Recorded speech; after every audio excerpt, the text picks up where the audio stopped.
चलिए अब बात करते हैं केमिकल फॉर्मूला या फिर मॉलिक्यूलर फॉर्मूला। रासायनिक सूत्र क्या होता है, ध्यान से देखिए। The formula which represents the composition of molecules of the substance in the terms of symbol. Molecules के कंपोजिशन को दिखाता है किसके रूप में, सिंबल के रूप में। उसे क्या कहेंगे, हम बोलेंगे केमिकल फॉर्मूला या मॉलिक्यूलर फॉर्मूला, ठीक है। और एग्जाम्पल में क्या लेंगे इसको, जैसे अभी बताया H2O सिंबल के रूप में हो गया ना। H तो सिंबल है हाइड्रोजन का, वो सिंबल है ऑक्सीजन का, वो जब इकट्ठा हो गया तो बन गया H2O। और ये है आपका हिंदी में बोले तो रासायनिक सूत्र, यानी कि इंग्लिश में केमिकल फॉर्मूला, ठीक है। अब फॉर्मूला ऑफ एलिमेंट की बात करते हैं। अब दो एलिमेंट आपस में मिलकर बनेगा, यानी वो और वो O2, तो ये फॉर्मूला ऑफ एलिमेंट हो गया, क्लियर। और जब दो अलग अलग चीजें मिलकर के आपस में बनेगी तो फॉर्मूला ऑफ कंपाउंड हो गया। जैसे वही H2O वाला हो गया, H2 प्लस O2 क्या हो जाएगा, 2H2O। बैलेंस किया जाता है इसको, इस तरीके से बन गया, क्लियर। इसमें कोई डाउट, ठीक है, किसी को डाउट हो तो बोल सकता है। अब बात करेंगे मॉलिक्यूलर मास।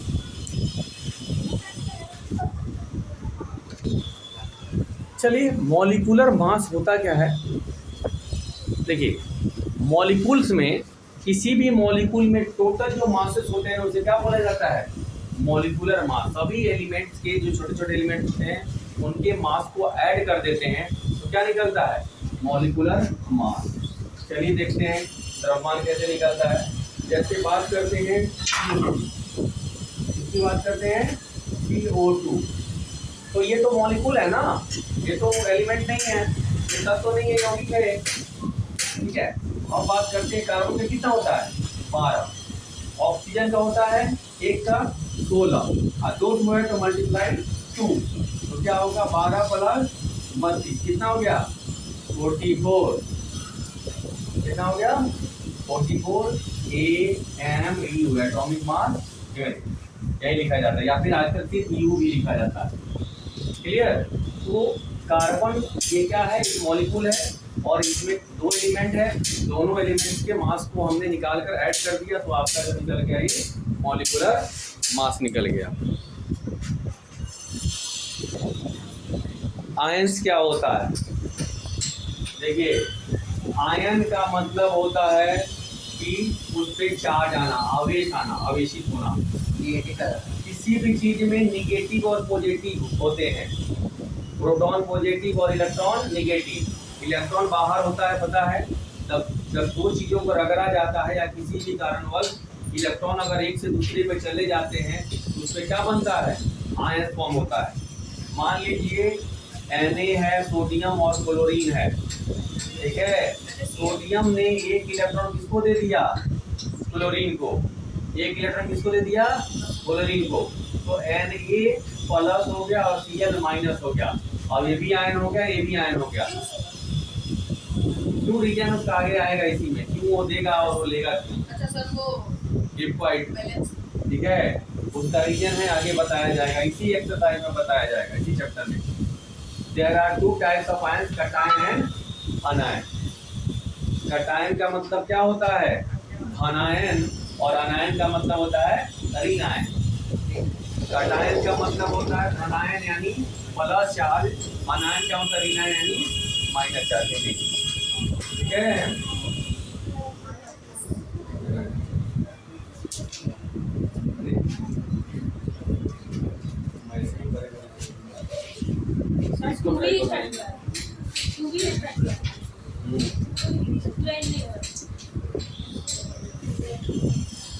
तुम लोग positively charge ions is called cation. Positive charge जो बनाता है ना उसे क्या बोलते हैं, कैटायन। इसने इलेक्ट्रॉन दे दिया, उससे इलेक्ट्रॉन की कमी हो जाती है तो उसे बोलते हैं कैटायन। बेसिकली जो बात करते हैं, कैटायन का मतलब हुआ कि उसमें नॉर्मल एटम से कम इलेक्ट्रॉन होता है, इलेक्ट्रॉन चूंकि दे दिया जाता है। एक और चीज, जनरली जो मेटल होते हैं ना वो कैटायन बनाते हैं। प्लस चार्ज कौन बनाता है, मेटल। यानी वो इलेक्ट्रॉन देते हैं तो इलेक्ट्रॉन डोनर कहलाते हैं। जितने मेटल है ना वो प्लस चार्ज बनाते हैं। क्या बनाते हैं? प्लस वाला, यानी कटायन, जिसको हिंदी में धनायन बोलते हैं। अब आते हैं अनायन। और negatively charge ion is called अनायन। Negative charge जो होगा ना, मान लीजिए एक इलेक्ट्रॉन इसने दे दिया इसको, इसलिए क्या हो गया? माइनस चार्ज हो गया, इसी को बोलेंगे अनायन। बेसिकली जितने भी नॉन मेटल होते हैं ना, अधातु, वो क्या बनाते हैं? अनायन बनाते हैं। क्या बनाते हैं? अनायन। ठीक है, यानी कि इंग्लिश में, हिंदी में क्या बोलेंगे? ऋणायन। ठीक है, माइनस चार्ज। क्लियर? एग्जाम्पल आपको बता ही दिया गया है पहले ही।